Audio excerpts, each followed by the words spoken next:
بسم الله والصلاة والسلام على رسول الله. السلام عليكم اخواتي في مطبخ سهام. شوفوا معايا اليوم راح نديرو كيف هاد المقروط نتاع الوردة، راح نديروه باسهل طريقة اللي جامي نجح لها المقروط رايح ننجح لها اليوم.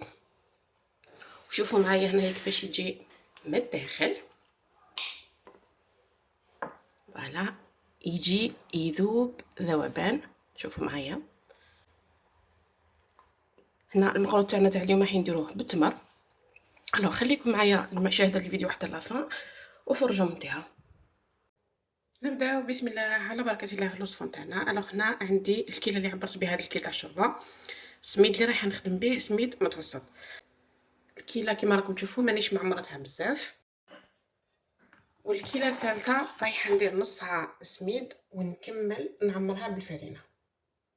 فوالا نفس الكيله.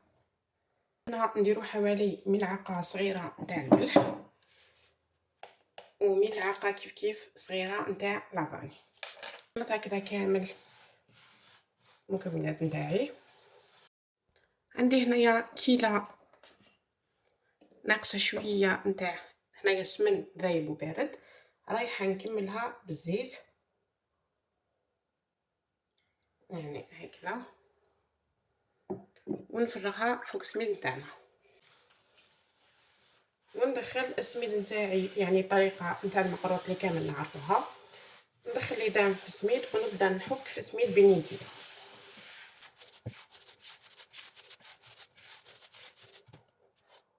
كيفاش تعرفوا بلي السميد نتاعكم يعني اكتفى خلاص؟ كي ديروا هكذا تشكلوا كويره نتاع سميد وتبقاو هكذا تدوروا فيها ما تتفتحش معاكم هنايا، يعني خلاص نحبسوا نمحروا السميد نتاعنا.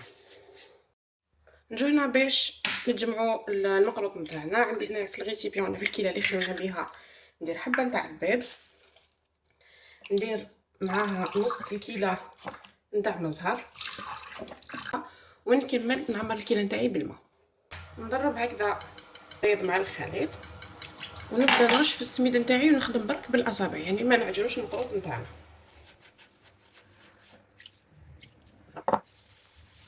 مع الاول المقروط لازم نعطولو حقه تاع الماء يعني باسكو السميد رايح يتشرب.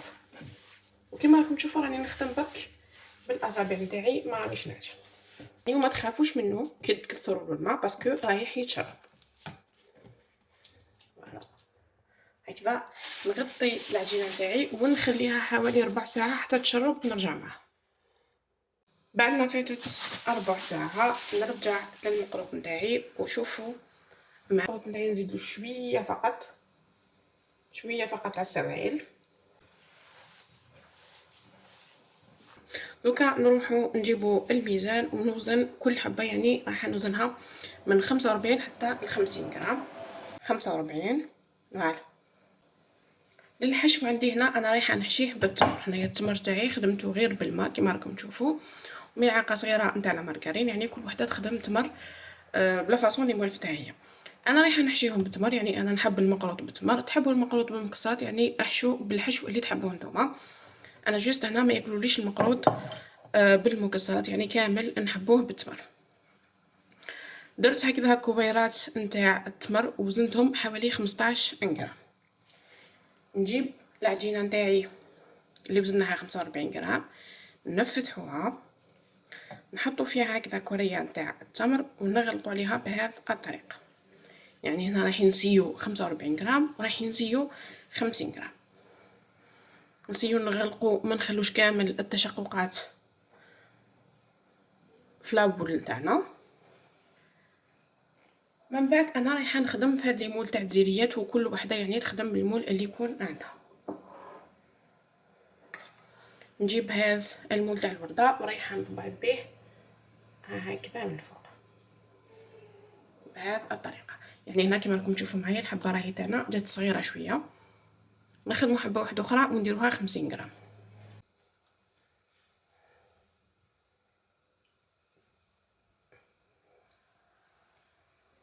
هكذا 50 غرام.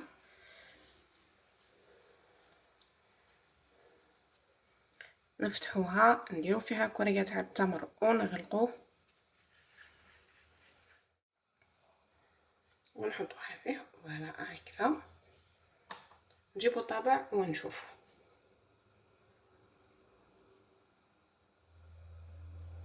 فوالا، يعني الحبه هكذا نتاع المقروط يعني جات احسن من نتاع 45 غرام.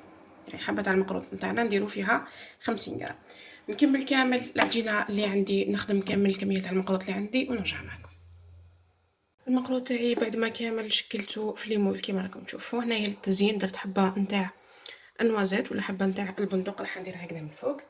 التزيين يبقى اختياري، تقدروا ديروا كاوكاو، تقدروا ديروا لوز، تقدروا تخلوه كيما راهو، يعني التزيين يبقى اختياري. الفرن تاعي راه مسخن على 180 درجه. ندخل المقروط تاعي يطيب، كي نشوف الحواف تاعو حمر ونشعلو من الفوق ياخذ تحميره شابه، نخرجو نرجع معكم.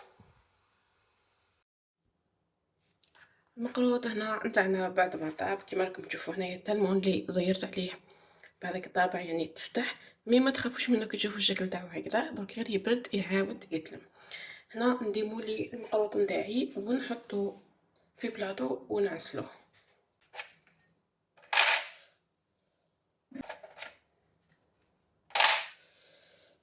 بعد ما ديموليتو كامل نجيبو هنايا العسيله. انا هنا عندي عسيله صنع منزلي، يعني هنا العسيله تاعي نخدمها في الدار، ورايحه نعسل به المقروط نتاعي وهو سخون. فوالا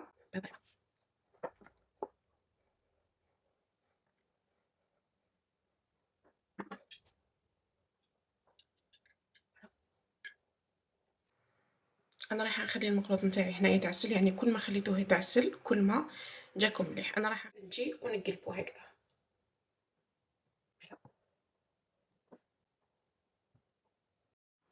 فوالا هنا المقروط تاعي بعد ما اتعسل كيما راكم تشوفوا درتوه في الكيسات. شوفوا معايا كيفاش يجي ما شاء الله. ندير هنايا نقسمو حبه باش تشوفوا كيفاش يجي من داخل. شوفوا يعني يجي يذوب ذوبان. فوالا هنايا يتفتت. شوف، وهكذا نكونوا لحقنا نهايه الفيديو تاعنا تاع اليوم. ان شاء الله تكون نالت اعجابكم وجربوها. سلام.